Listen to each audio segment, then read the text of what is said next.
Well, good morning, folks. Any eagle-eyed viewers out there will notice that I put this video on yesterday and then deleted it this morning because I realised I'd missed out a bit of info, so I thought I'll redo it.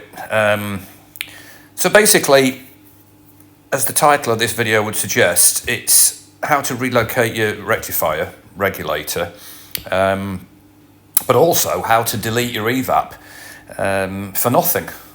I know that you can buy an expensive Evap delete kit, but you really don't need to. So all the kits now that I send out will include the silicon caps that are needed to block off the injector stubs for Evap removal. People have usually say to me, you know, I want to get rid of my Evap because they do get contaminated with petrol pretty easily, and it can lead to rough running and, you know, just pain to start, and you know, so all the kits now will have those silicon caps in, so you can either use them or don't use them. It's entirely up to you, but and it's basically a free way of getting rid of your Evap forever. When relocating the rectifier, you have to take the Evap cartridge off anyway in order to access the rectifier, and that's part of the cause of the problem in the first place, is the fact that rectifier regulator, an air-cooled component, you know, is sandwiched between a hot engine, a hot vibrating engine, because it's got anti-vibration mounts on it as well, and then it's you know, sort of got the Evap cartridge behind it. You know, so it's sort of sandwiched in between, which is why I think they burn out all the time. So I send out instructions, video clips on exactly how to do the relocation. People have said to me, you know, is it difficult, or, you know, I'm not a qualified mechanic, whatever. It's easy to do. Complete novices have done it, and these pictures here, they're just people have sent me photos of their bikes once they've relocated to underneath the oil cooler, which is now, if you look at the Bear, the Royal Enfield Bear, that's where the rectifier actually is now, but the Interceptors and GTs, it isn't, and that's where the problem arises.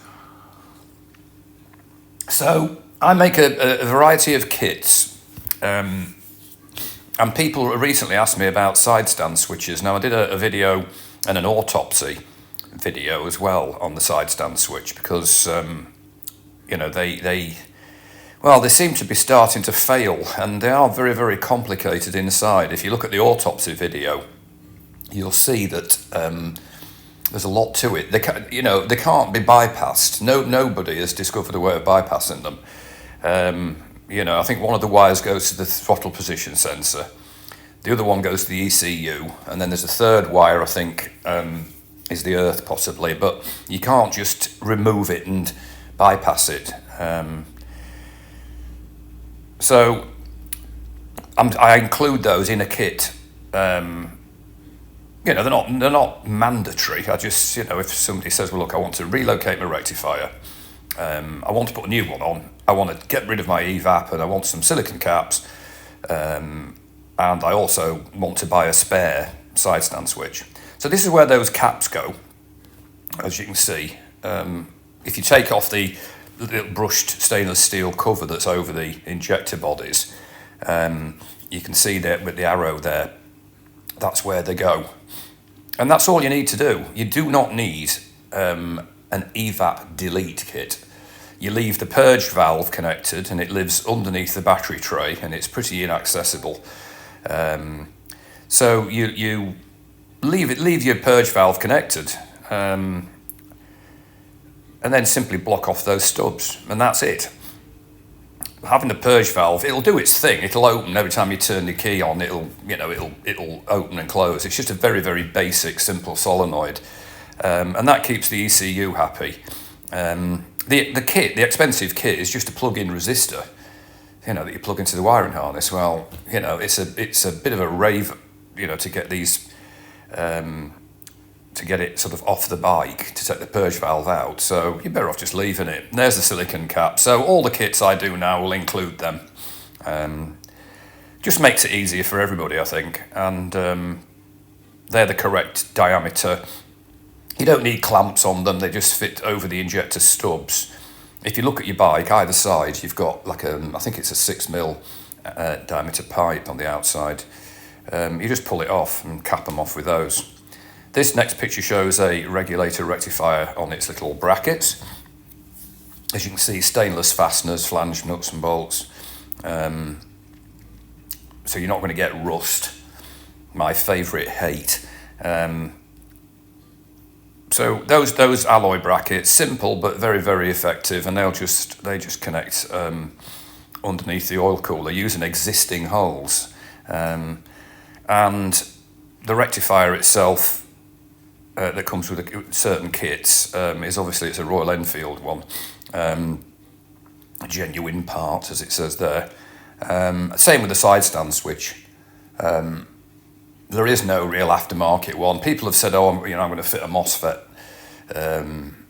rectifier." Well, that is not as easy as it sounds, because of the nature of the wiring on the Royal Enfields. You've got 2 reds and 2 blacks on the output. That 4-pin plug there, so MOSFETs don't have that.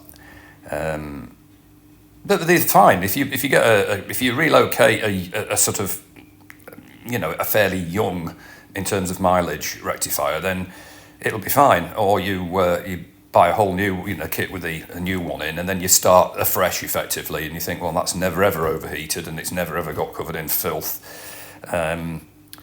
So that's actually the rectifiers that go out with the kits, and these are the fasteners.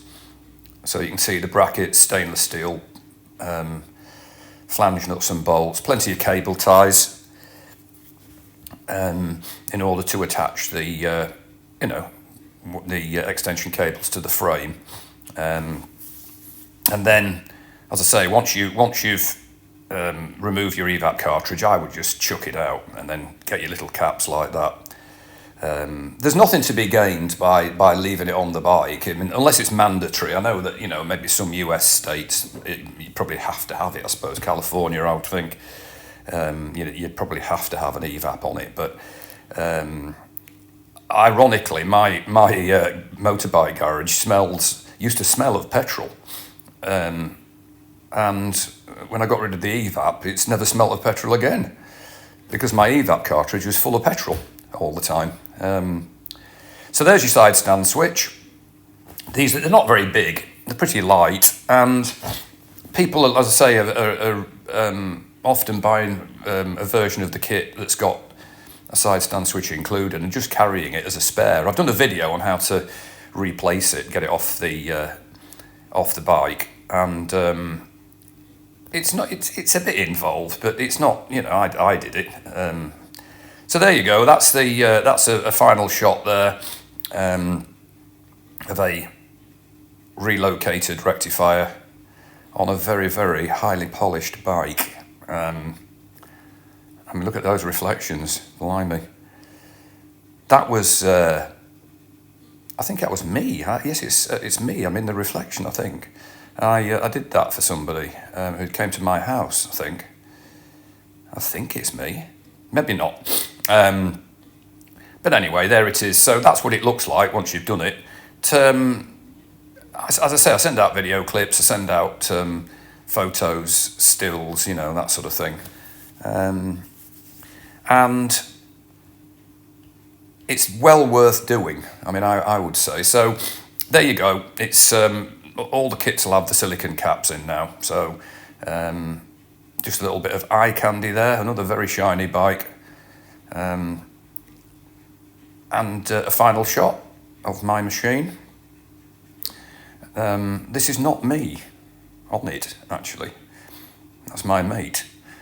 He's got a 125 Lexmoto, and I'm trying to persuade him to take his test, but he's resisting. So there you have it. I just thought I'd update, get it right this time, and if you're out on your bikes, mind how you go, take care, and I'll post again soon. Bye for now.